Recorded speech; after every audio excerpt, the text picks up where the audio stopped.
Here's your closing bell, the first of 4 in this holiday shortened week.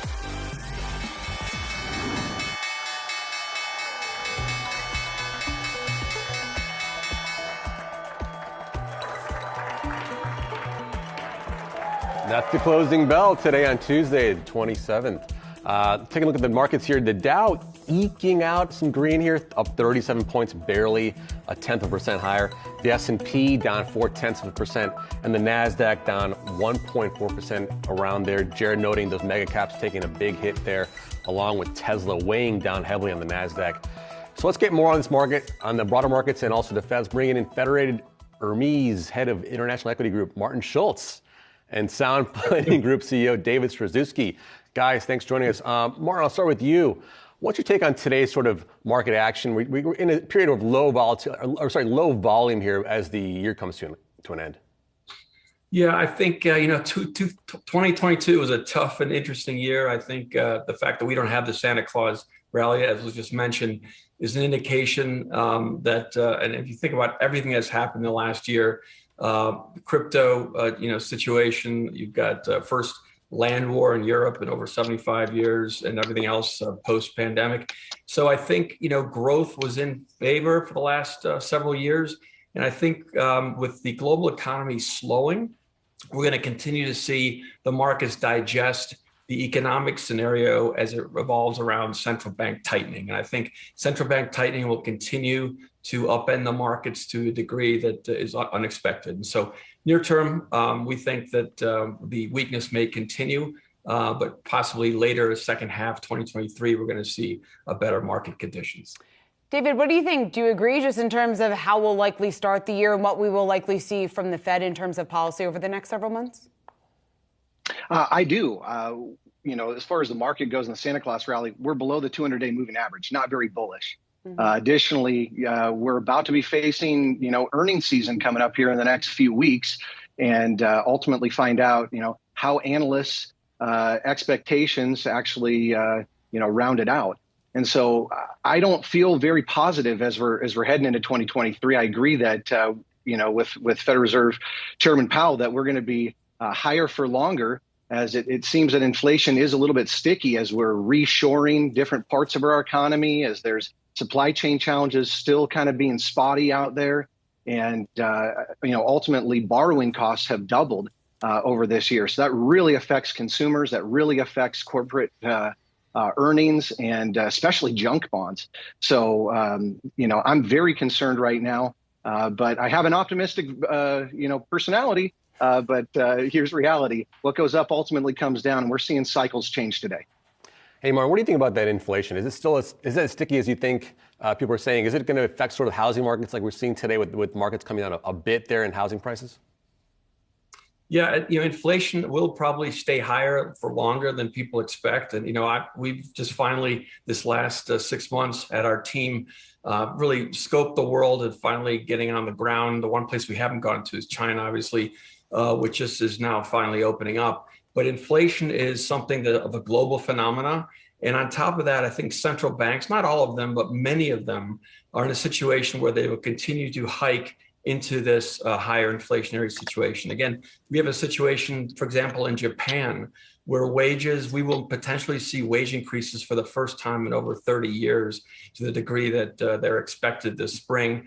And it's really the labor market that's the tight scenario that will potentially keep central banks on edge and continue, if you will, this push towards decreasing the inflationary situation. David, in terms of what has already been priced into the market when it comes to an aggressive Fed and what we could expect to see in 2023, we're looking at the S&P off just over 19% so far this year, the NASDAQ off over 33% since January 1st. Has an aggressive Fed, has that already fully been priced into the market? I don't believe it's been fully priced into the market because, we're still debating whether there's going to be a recession or not. Bloomberg came out and said 65% chance based on everyone that they've surveyed to say that there's going to be a recession in 2023. Interesting, though, Visa said 83% chance, Fannie Mae 85% chance. So I think if you get the consumer right, Visa, Fannie Mae have pretty good data on that. I think that you understand where we're going.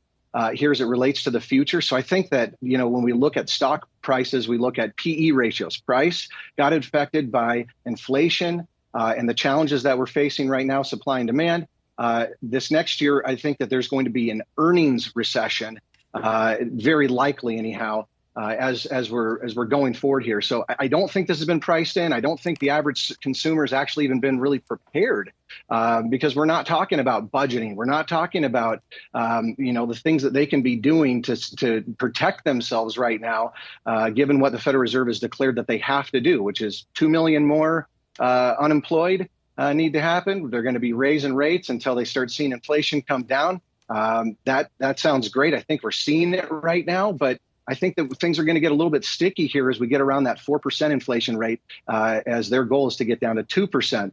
And so again, people need to be very aware of how they're allocating today. And so being more protected, very important, but also our strategies and how we invest need to be adjusting to this new normal that we're recognizing today. So we're no longer in a growth economy, but it's turned to more fundamentals. And my encouragement is that people evaluate their strategies and portfolios, because there's never been a better time to get things right. And so focusing on things at the end of the year as we go into 2023, critically important, I think, to our success. Yeah, David, talking about that earnings recession, a number of analysts out there predicting that we could see an earnings recession in 2023. I guess the question is, how deep of a recession, how bad could it potentially get? What's your view? I think that there's a lot of crosswinds today. And so it's challenging. I mean, I've kind of got a best case scenario and a worst case scenario. So if the Fed can do the splashless landing, then, it doesn't have to be a deep recession. It could be, shallow. We could turn things around. Maybe they can accommodate and drop rates in a significant way. Maybe we get a 40-year mortgage. I don't know what they're ultimately going to do, but it seems like there's so many different things. If I can use the analogy of Jamie Dimon saying that, that there's a hurricane coming. Here's the point. We can prepare because we recognize the changes in our atmosphere as things begin to spin and go crazy. There's just so many different cross currents right now with a global recession occurring. It seems like this is probably going to be on the deeper side or the longer side than on the shallow and short. Hey, Martin, last question to you, my man. So you're looking at growth across the globe, not just in the U.S. Where are some of these sectors you're looking at that are going to be pretty attractive for investors right now?